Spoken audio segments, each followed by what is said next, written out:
Inilah Injil Tuhan menurut Markus 6 ayat 14-29.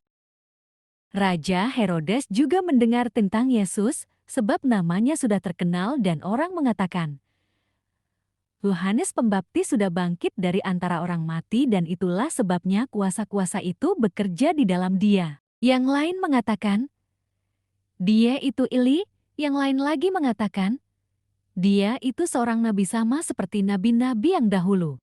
Waktu Herodes mendengar hal itu, ia berkata, bukan, dia itu Yohanes yang sudah kupenggal kepalanya, dan yang bangkit lagi.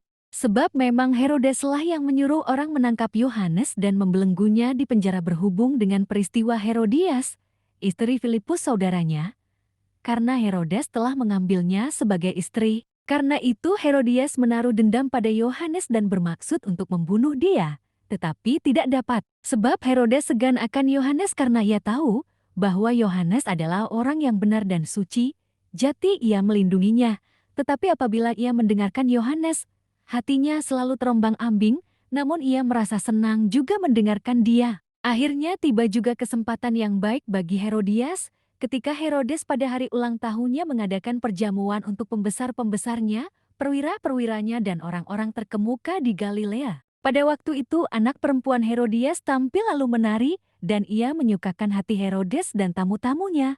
Raja berkata kepada gadis itu, minta daripadaku apa saja yang kau ingini, maka akan kuberikan kepadamu. Lalu bersumpah kepadanya, apa saja yang kau minta akan kuberikan kepadamu, sekalipun setengah dari kerajaanku. Anak itu pergi dan menanyakan ibunya, apa yang harus kuminta?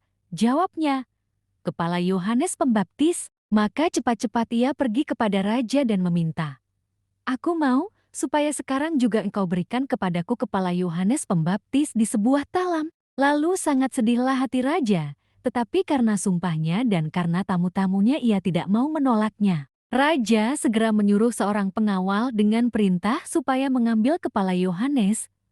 Orang itu pergi dan memenggal kepala Yohanes di penjara. Ia membawa kepala itu di sebuah talam dan memberikannya kepada gadis itu, dan gadis itu memberikannya pula kepada ibunya. Ketika murid-murid Yohanes mendengar hal itu, mereka datang dan mengambil mayatnya, lalu membaringkannya dalam kuburan. Demikianlah Injil Tuhan.